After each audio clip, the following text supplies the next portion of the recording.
한번 따라하겠습니다. 여호와를 경외하는 자의 복. 성전에 올라가는 노래, 지난주에 이어서 두 번째 말씀을 전하면서 이 시간 말씀을 전하는 저나 여러분의 우리 모두가 함께 하나님께서 예비하신 그 충만한 은혜를 받고 누리기를 간절히 소망합니다. 여러분, 성전에 올라가는 노래는 누구를 향해서 올라가는 겁니까? 하나님을 향해서 올라가고 있는 거예요. 그러니까 성전에 올라가고 있는 노래는 하나님을 향한 노래라는 거죠.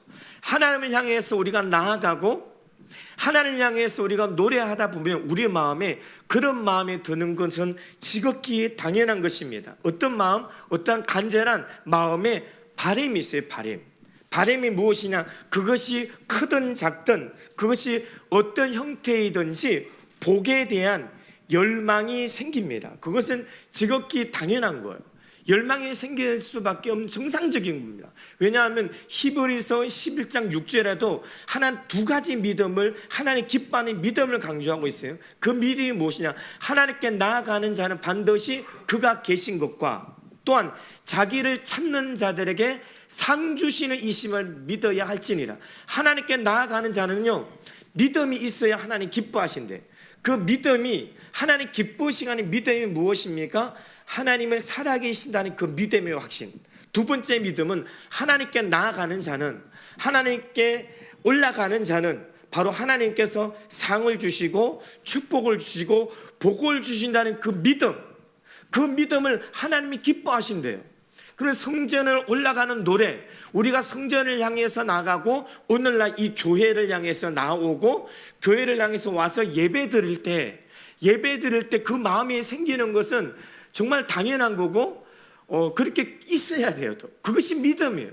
크든 작든 그 모양이나 형태가 어떻든 간에 그 영적인 복이든 그것이 건강의 복이든 또 자녀의 복이든 물질의 축복이든 간에 우리는 그 복을 우리가 당연히 가질 필요가 있어요. 왜 그럴까요? 왜?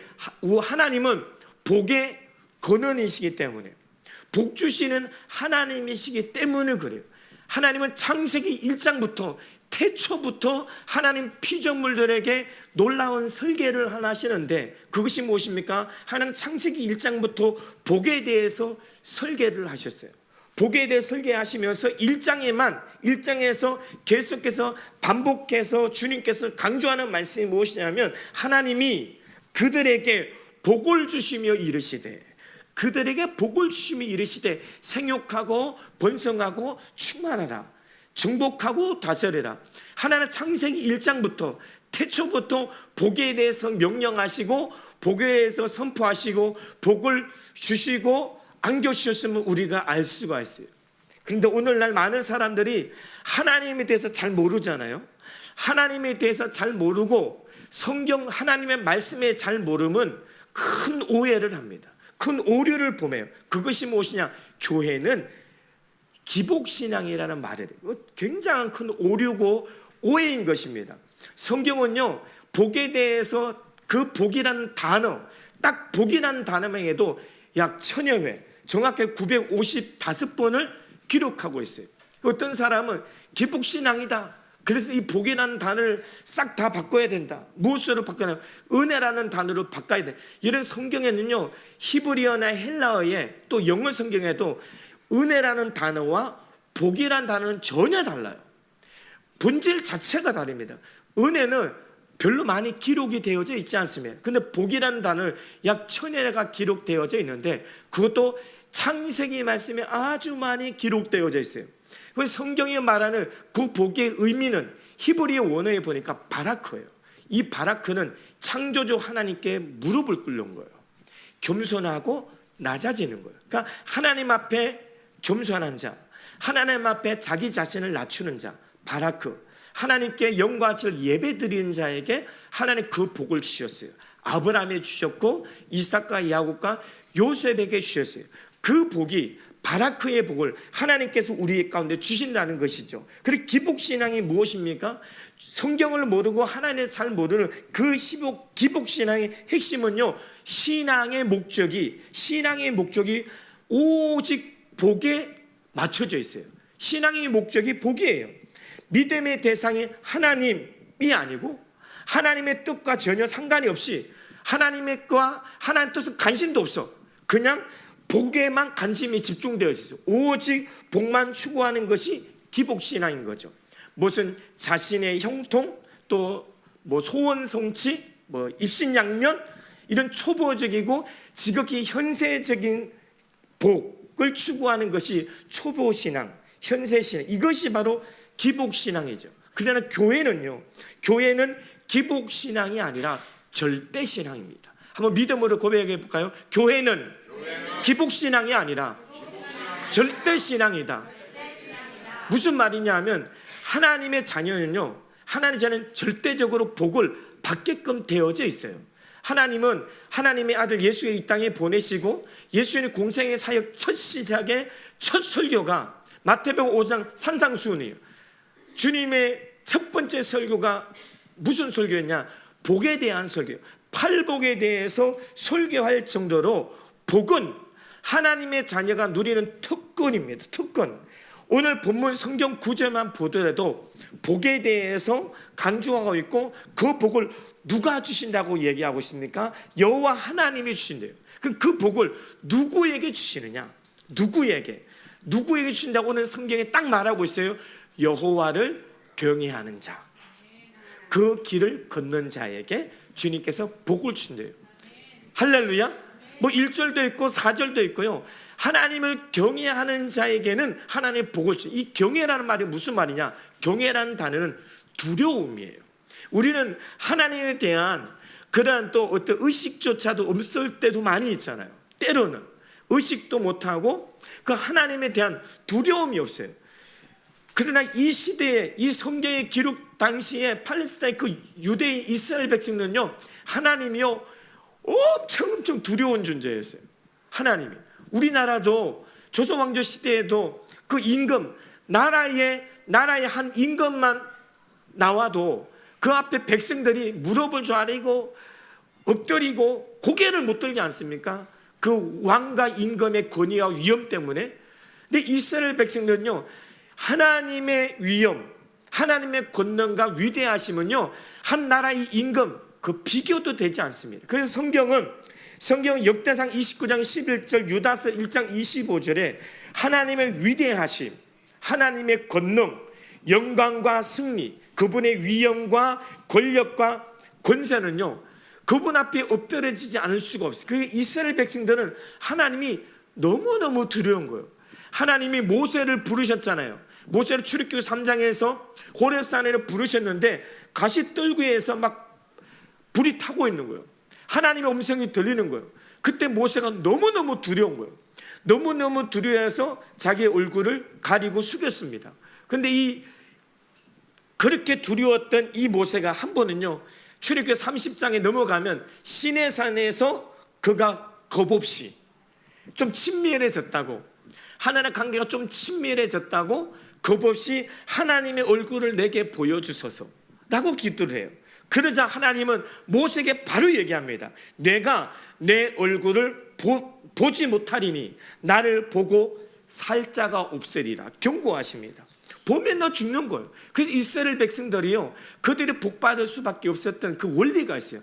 하나님에 대한 두려움이 있어요. 중요한 것은 하나님을 두려워하니까 세상이 두렵지 않는 거예요.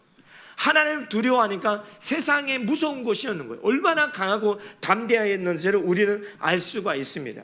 시편 115편 13절 말씀 우리 같이 한번 읽어보겠습니다. 시작. 높은 사람이나 낮은 사람을 막론하고 여호와를 경외하는 자들에게 복을 주시리로다. 아멘. 하나님 어떤 자에게 복을 주시요? 여호와를 경외하는 자에게. 뭐 높은 사람, 낮은 사람, 신분, 귀천 상관없이 하나님을 경외하는 자를 하나님께 복을 주신대요.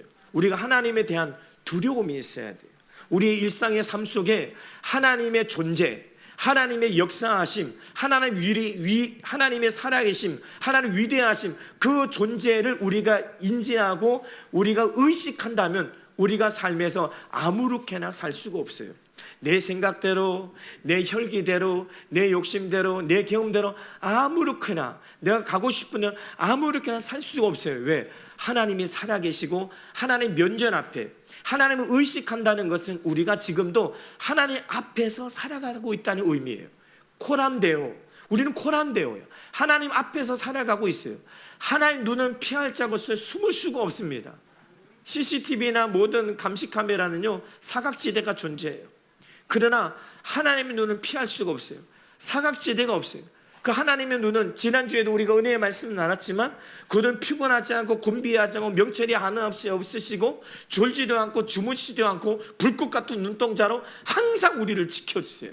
그 하나님의 눈을 피할 수 있을까요? 그러니까 우리는 그것은 감시가 아니라 관심이라 그랬죠. 우리를 사랑해서 혹여나 우리가 자르러를 치우쳐서 제 깊은 수렁에 빠져 청길랑째 떨어질까 봐 하나님께 항상 우리에게 고정시킨다는 것이죠. 그러므로 저와 이런 하나님의 의식을 가지고 하나님 살아계신 의식을 가지고 하나님을 두려워하면서 우리가 하루하루의 삶을 살아갈 때 하나님께서 높은 사람이나 낮은 사람의 막론하고 저와 여러분에게 하나님 예비하신 쌓아둔 준비하신 크나큰 복을 허락해 주실 줄로 믿습니다. 두 번째는 그 길을 걷는 자마다 복이 있다. 그의 길, 하나님 말씀이죠. 그리스도의 도, 하나님 도, 율법, 말씀을 지켜가는 자. 오늘 개역 개정판의 정확한 단어로는 그의 길을 걷는 자마다. 하나님은 우리에게 제시하는 분명한 길이 있어요. 분명한 우리에게 하나님의 자녀가 걸어가야 할, 하나님의 백성이 걸어가야 할 분명한 길이 있어요. 그 복된 길을 하나님이 제시한다니까. 그러면 저와 이런 그 복된 길을 하나님의 백성은 하나님 원하시는 방향의 길로 가야 합니다. 속도보다 방향이 중요하다는 말이 있어요. 여러분, 방향이 잘못되잖아요. 방향이 잘못되면 아무리 빨리 가도 목적지에 도달할 수가 없어요. 우리나라도 뭐 호남선이 있으면 경부선이 있고, 경부선이 있으면 또 영동선이 있잖아요. 경부선을 통해서 우리는 부산을 가요. 근데 부산을 간다고 하면서 영동선을 타고 가. 막 120km, 180km 열심히 달려갔는데 뭐야? 부산이 어디 있지? 3시간, 4시간 부산이 어디 있는가? 부산이 없죠. 왜요? 경부선을 타고 가야 부산을 갈 수가 있어요. 영동선을 타고는 절대로 부산을 가지는 못합니다. 하나님 우리에게 예비한 길은 딱 2가지 길이에요. 2가지 길. 하나님께 복된 길이 있어요. 복된 길이 있으면 주의 길이 있어요. 간절히 바라고 원하옵기는 저와 이는 오직 복된 길을 걸어가시기를 주님의 이름으로 축복합니다. 오늘 말씀에는 이들이 향하는 그 길이 어디예요? 시온을 향한 길, 하나님의 성전을 향한 길이었어요. 하나님의 교회를 향한 이 길이 그 발걸음이 가장 축복된 발걸음이고 복된 길인 줄로 믿습니다. 한 번은 제주도에 사는 그 아들이 서울에 홀로 살고 있는 그 어머니에게 효도 관광을 시켜준다고 비행기 티켓을 보내드린 거예요. 근데 이 연세 드신 어머님이 뭐 생전 한번 비행기를 타봤어야지. 생전 한번 타보지 못했는데 그래서 좀 낯선 거예요. 비행기를 좀 어떻게 좀 뒤늦게 비행기를 탔는데 앞좌석에 자리가 하나 딱 나 있는 거죠. 그래서 이분이 자리가 예비되어 있냐고 딱 앉은 거예요. 조금 있으니까 그 좌석 표를 확인한 승무원에 오더니 할머니 표 좀 한번 보여주시죠. 표를 보니까 그 잘못 앉은 거예요. 그게 할머니가 안고 있는 비즈니스 승이야. 저 뒤로 가야 되는 거예요. 그래서 막 설득을 하는 거죠. 할머니 지금 안고 계신 자리가 이거 잘못 앉았습니다. 저 뒤로 가셔야 될 것 같습니다. 그랬더니 뭐 들은 척도 안 해요. 눈 딱 감고 들은 척도 안 가만히 있는 거예요. 자꾸 권유한 애가 화를 내면서 노인네라고 무시하는 거냐? 막 역정을 내면서 막 소란을 피기 시작합니다. 그렇게 막 실갱이를 하는 가운데 다른 승문이 와가지고 그 할머니에게 귀에다가 귓속말을 한 거예요. 속닥속닥속닥 귓속말을 하니까 벌떡 일어나서 뒤로 가는 거예요. 그래서 신기하다. 그렇게 권유해도 안 되는 역정 내던 노인네가 어떻게 저렇게 바로 일어나서 갈까? 그래서 그 승무원이 그 승무원한테 물어봤대요. 아니 도대체 그 할머니에게 뭐라고 얘기했게 저쪽에 갔냐고. 그랬대요. 할머니 제주도 가시죠? 나 제주도 가. 근데 여기 앉으면요 부산 가요. 부산. 제주도는 저 뒤에 타셔야 돼요. 예, 진작 얘기하지. 이처럼요, 잘못하면 안 되는 거예요. 여러분, 방향이 잘못되면 우리의 원하는 독자지에 도착할 수가 없어요. 우리가 하나님의 자녀로서, 하나님의 백성으로서 우리가 복을 받기를 원하면 복된 길을 걸어가야 하나님 우리 가운데 복을 이렇게 주실 줄을 믿습니다. 성경은요, 잠언서도 그렇고 신명기도 그렇고요, 이스라엘 많은 백성들이 민수기도 그렇고요, 구약의 성경에 보면 항상 길은 두 개의 길이에요. 축복이 있으면 저주가 있고요, 복된 길이 있으면 또 이 저주의 길이 있고, 의인이 있으면 악인의 길이 있어요. 성경에는 딱 두 가지 길을 제시합니다. 의인의 길과 악인의 길. 오늘 성경에서 말하는 복된 길은 의인의 길이에요. 그 길은 걷는 자마다 복이 있다라고 얘기해요. 그들이 지금 어디를 향해서 올라가고 있습니까? 성전을 향해서 올라가고 있는 거예요. 오늘날 교회를 향한 그 발걸음이 가장 복된 발걸음이고 축복된 발걸음인 줄로 믿으시기를 주님의 이름으로 축복합니다. 이런 잠언서 4장 말씀 같이 한번 보겠습니다. 잠언서 4장 18절 19절 말씀 같이 읽게요. 시작. 의인의 길은 돋는 햇살 같아서 크게 빛나 한낮의 광명에 이르거니와 악인의 길은 어둠 같아서 그가 걸려 넘어져도 그것이 무엇인지 깨닫지 못하느니라. 아멘. 이처럼 의인의 길과 악인의 길이 있어요. 의인의 길은요, 빛처럼 빛나는, 한낮의 빛처럼 광명이 빛하고요, 환하게 빛합니다. 대로천이 열려 있어요. 그러나 악인의 길에는, 그에 반해 악인의 길은 어두워요. 빛이 없어요. 걸려 넘어져요. 왜 넘었는지를 깨닫지도 못해요. 이것이 악인의 길이에요. 그 악인의 길은 깨닫지도 못하니까 엎드려서 아주 망하게 되는 거죠. 그러나 의인의 길은 빛이에요. 때로는 장애물로, 때로는 걸림돌로 넘어질 수 있어요. 그러나 잠언서 24장 16절 말씀처럼 의인은 7번 넘어져 다시 일어나서 복된 길을 회복하고 걸어가게 된다는 거죠. 여호와를 경외하고 그의 길을 걷는 자마다 복을 받는다. 그리고 오늘 성경에서 여호와를 경외하고 그 길을 걷는 자마다 어떤 복을 받는지에 대해서 성경은 아주 구체적으로 말하고 있어요. 우리 2절 말씀 같이 한번 읽어볼까요? 2절 말씀 시작.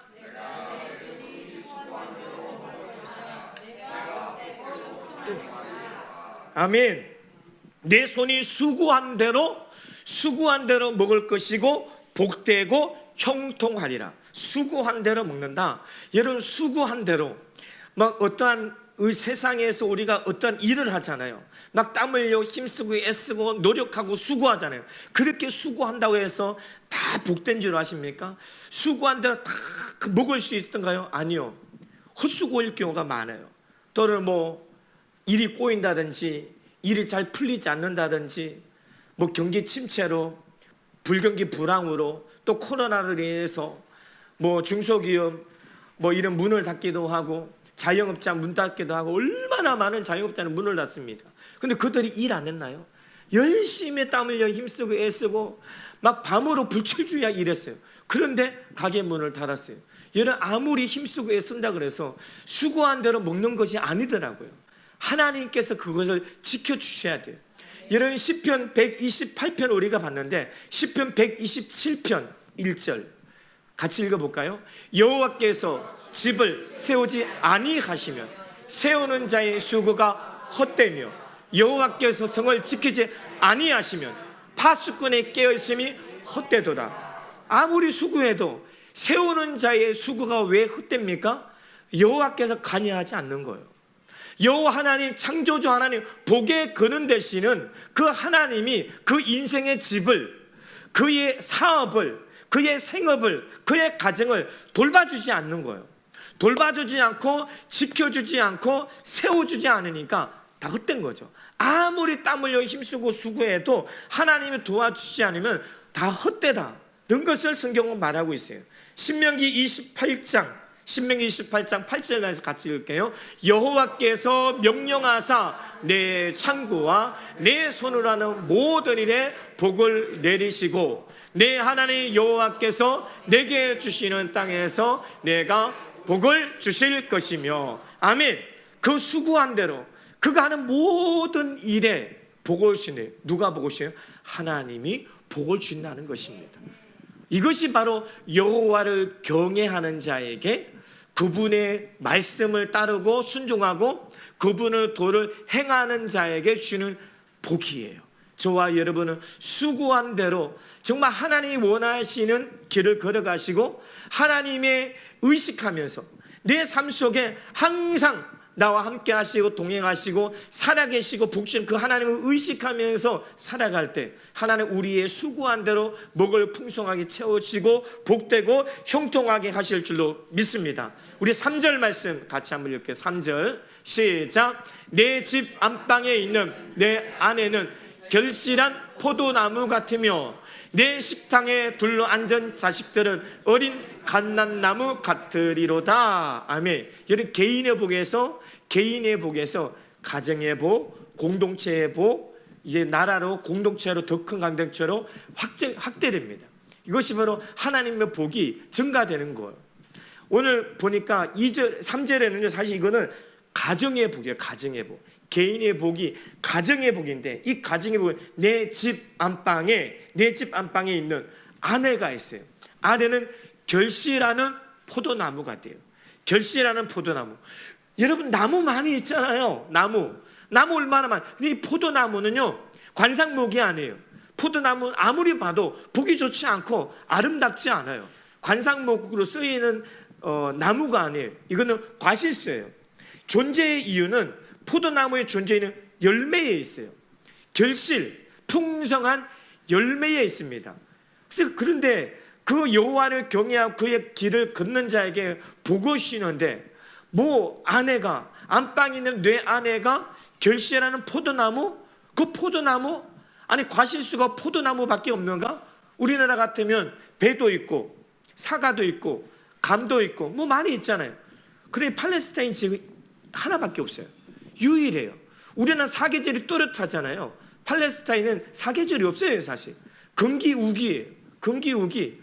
그 비가 오고 안 오고 특별히 이 포도나무에 결실이 있을 때는 그 금기에는요 7월 9월 비가 하나도 안 와요. 얼마나 갈증을 하고 굶주리겠습니까 이스라엘 백성들이. 근데 그 포도나무에 갔는데 포도나무에 열매가 없어. 얼마나 신망이 클까요? 그럼 오늘 말씀해 보니까 그 아내가 결실하는 포도나무라는 것은 그 아내는 지혜로운 아내예요. 신앙심이 깊은 아내고 기도하는 아내이고 현숙한 아내예요. 여러분 성경에 보니까 요한복음 15장에 포도나무 비유 있죠. 포도나무 비유가 하나님은 농부고 우리 예수는 포도나무고 우리는 그의 가지야. 이 가지가 포도나무를 풍성하게 극상품 열매를 풍성하게 맺기 위해서는 비결이 딱 하나 있어요. 가지는 나무에 붙어 있으면 돼요. 가지에 붙어 있으면 돼요. 그러면 내 집 안에 있는 하나님께서 하나님을 경외했더니 그의 길을 걸어갔더니 하나님 내 가정에 아내의 복을 주는데 그 아내는 그냥 아내야. 결실한 풍성의 결실을 맺는 그 아내예요. 이 아내라는 것은 바로 하나님과 깊이 친밀하고 소통하고 기도하는 아내, 현숙하는 아내, 지혜로운 아내라는 거죠. 그 아내가 어디예요? 안방에 있다. 안방. 이 안방이라는 것은 원어적으로 보면 밀실이에요. 아주 후미진 곳, 깊은 곳. 그 누구도 근접하지 못하는 곳에 보호를 받는 하나님의 보호를 받는 그 아내가 그 안에서 풍성한 결실을 맺는다고 합니다. 요한복음 2장에 가나 혼인잔치 있잖아요. 가나 혼인잔치. 그 가나 혼인잔치의 기적이 뭐죠? 물이 변하여 포도주가 된 사건이. 아니 이 물이 변하여 포도주가 될 수가 없어요. 여러분 잔치집이에요. 그 이스라엘의 잔치집에는 흥을 돋구는 것은 포도주예요. 포도주가 떨어졌다는 건 잔치가 끝났다는 거예요. 포도주가 떨어졌다는 기쁨이 끝났다는 거예요. 더 이상 마실 것도 없고 먹을 것도 없다는 거예요. 그런데 우리 예수님께서 그 절망적인 상황 속에서 우리 예수님이 어떻게 하십니까? 맹물을 포도주로 바꾸는 기적을 행하십니다. 우리 예수님 계시면 기쁨이 없는 곳에 기쁨을 주고요, 만족이 없는 곳에 만족을 주셨습니다. 이스라엘 백성이 하나님의 관계가 좋을 때, 이스라엘 백성이 하나님의 관계가 좋을 때 우리가 포도나무 아래 있다라고 고백을 해요. 포도나무 아래 있다. 그럼 이 집 안에 있는 아내가 그냥 포도나무도 아니고 결실하는 포도나무를 한다면 이 아내는 하나님 관계가 너무 좋은 거예요. 최상의 상태라는 거죠. 내 집 안에 있는 그 아내의 존재 얼마나 귀합니까? 여러분 가정에 있는 그 아내를 소중하게 여기십시오. 에베소 5장 25절에 보니까 남편들아, 같이 읽어볼까요? 시작. 남편들아 아내 사랑하기를 그리스도께서 교회를 사랑하시고 그 교회를 위하여 자신을 주신같이 하라. 할렐루야. 여러분 집안 아내를 사랑하세요. 귀하게 여기셔요. 많이 아껴주시고요, 많이 칭찬해 주시고요, 많이 사랑해 주세요. 그 아내가 지혜로 현숙한 아내입니다. 그 아내를 통해서요, 그 아내를 통해서 축복이 열릴 줄로 믿습니다. 결실하는 아내 귀하게 존귀하게 여기는 저와 여러분 되시기를 주님의 이름으로 축복합니다. 두 번째 보니까 감람나무, 가정의 축복, 자식의 축복이죠. 감람나무 같다 그랬어요. 어린 감람나무. 이런 감람나무 보셨어요? 감람나무 사진 한번 볼까요? 감람나무의 특징, 저것이 감람나무예요. 밑둥이, 이 사진을 봐야 돼요. 감람나무 특징은 밑둥이 저렇게 아주 넓어요. 아주 넓으면서 어린 가지가 그냥 밑둥에 계속 나와요. 그 어린 가지가 나오면 그 가지는 그냥 어느 정도 자라나 꺾이는 게 아니라 계속 자라나가. 계속 자라나가요. 그러니까 이 감람나무가 얼마나 건강하고 튼실하고 하겠습니까? 이 나무가요 1000년, 2000년을 살아요. 우리 예수님께서 사진 다 드셔도 됩니다. 우리 예수님께서 2000년 전에 겟세마네에서 기도하셨잖아요. 땀이 떨어져 핏방울이 되기까지 결전의 기도를 하셨을 때 그 겟세마네에 무슨 나무가 있었는지 아세요? 저 감람나무가 있었어요. 저 감람나무 2000년 전에 예수님이 2000년대에 있었던 그 감람나무가, 예수님의 기도를 바라보고 지켜봤던 그 감람나무가 지금도 있어요. 2000년이 지났는데 계속 자라납니다. 근데 이 감람나무의 열매가 뭔지 아세요? 올리브예요. 올리브. 가정에 올리브유 있죠. 이 올리브유가 바로 감람나무에서 열리는 열매가 올리브예요. 그 올리브유가 얼마나, 여러분 이스라엘에게 있어서, 이스라엘 백성들에게 있어서요, 올리브유는요 절대적인 거예요. 그 올리브유를 뭘로 씁니까? 하나님의 사람을 세울 때, 왕이나 선지자나 하나님의 사람을 기름 붓고 세울 때 올리브유를 써요. 감람유요, 올리브를 씁니다. 그리고 환자를 치료할 때 올리브유, 감람유로 사용해서 상처 부위를 치료해요. 그리고 또 그 올리브 감람유를 뭘 씁니까? 어둡고 캄캄한 등불을 환하게 밝히는 거예요. 바로 여러분의 자녀라는 거죠. 우리 자녀는요, 저와 여러분의 그 믿음의 가정의 그 자녀는요, 자녀의 어떤 존재예요? 감람나무 같은 존재예요. 계속해서 뻗어나갑니다. 장래가 기대가 되고요, 충만한 자녀예요.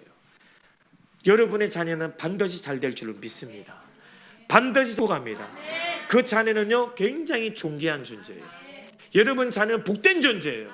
여러분 자녀는요 정말 거룩한, 하나님의 사람을 세우는 거룩한 기름 같은 존재이고요, 많은 상처를 치료하는 거룩한 존재이고요, 어두워져가 이 세상을 밝히는 등불 같은 존재가 여러분의 자녀라는 거죠. 더 중요한 것이 있어요. 가정의 축복, 가장 중요한 것이 무엇이에요? 내 아내, 결실한 아내, 그리고 어린 감람나무 같은 내 자식, 그 어디서 둘러앉아요? 식탁에서 둘러앉는 거예요. 식탁에 둘러앉았습니다. 이것이 중요한 거예요. 그 식탁은요 그냥 밥이 남는 식탁이 아니에요. 정말 바라고 나옵기는 저와 여러분의 식탁은 밥만 먹는 식탁이 되지 않기를 축복합니다. 그 식탁에서 무엇을 합니까? 소통을 해요. 예배하고 기도하는 식탁, 예배하는 식탁. 둘이 모이면 10분이 더 좋아요. 20분이 더 좋아요. 같이 말씀 보고 같이 기도하세요. 찬송 많이 안 불러도 괜찮아요. 한두 곡 불러도 괜찮습니다. 그 식탁이 밥만 먹는 식탁이 아니라 정말 한 상에 둘러 모여서 같이 소통하고 고민도 나누고 기도 제목도 나누고 함께 예배하는, 정말 그 여러분의 가정의 그 식탁이 금방 예배의 식탁, 기도의 식탁, 소통을 하는 식탁이 축복된 식탁이 되시기를 주님의 이름으로 축복합니다. 오늘날은 개인주의가 너무 강해졌어요. 가정의 집안에서 그렇고요, 뭐 친구 말할 것도 집안에서요. 그 핸드폰이 문제긴 문제예요. 핸드폰에서 각자가 보니까 언젠가 TV에서 그거를 보여준 거 있어요. 건강한 가정과 그렇지 못한 가정, 행복한 가정과 그렇지 못한 가정. 건강한 가정은요, 핸드폰을 닫습니다. 바깥에서 볼지 않는 집에 들어와서는 핸드폰을 닫아요. 스마트폰 닫아요. 그리고 대화를 해요. 대화하는 가정, 소통하는 가정. 어떤 분은요, 어떤 가정은요, 얼굴로 못 보는 가정이 있어요. 일주일 동안 내 아내, 내 남편, 내 자식 한 분도 못 본 그런 가정도 있대요. 그 가정은요, 병들어 가는 가정. 행복할 수 없고 화목할 수가 없어요. 적어도 믿음의 가정, 여호와를 경외하는 가정, 그의 도를 걷는 가정, 그 길을 걷는 가정, 정말로 성전을 향해서 늘 영광을 예배하는 가정은요, 이런 가정에서 가정교회가 세워져야 돼요. 가정에서 성전 식탁이 세워져야 돼요. 거기서 소통하고 고민을 나누고 예배하고 찬양하고 기도할 때 하나님 그 가정을 복되게 하여 주실 줄로 믿습니다. 저와 여러분은 언제나 하나님의 평강, 하나님의 복을 누리는 그 축복의 믿음의 주역이 되시기를 주님의 이름으로 축원합니다. 시편 128편 6절에 내 자식의 자식을 볼지어다 이스라엘에게 평강이 있을지어다. 같이 읽게요. 시작. 내 자식의 자식을 볼지어다 평강이 있을지로다. 아멘. 자식의 자식이 끊이지 않는 거예요. 천대 만대가 계속 이어져가는 신앙의 유산이 세상의 물질이 아니에요. 돈이 아니에요. 정신이 아니에요. 우리는 영적인 것을 물려줘야 돼요. 신앙의 유산을 물려줘야 돼요. 그래야지 하나님이 내게 주신, 하나님 저와 여러분에게 주신 그 복이 끊이지 않고 끊이냐 자자 손손 대대로 자손의 자손의 자손의 자손의 손주의 손주의 계속해서 지속될 줄로 믿습니다. 그렇기 위해서는 가정에서 예배가 회복되어야 되고 가정에서 기도가 회복되어지고 우리는 말씀 중심, 기도 중심, 하나님 경외하는 믿음의 삶을 살아가야 될 줄로 믿습니다. 그 은혜의 삶, 그 가정의 축복, 개인의 축복, 가정의 축복, 공동체의 축복이 저와 여러분의 삶과 가정에 충만케 되시기를 주 예수를 간절히 축원합니다. 이 시간에 같이 우리 찬송가 599장 찬양하신 후에 같이 기도했으면 좋겠습니다.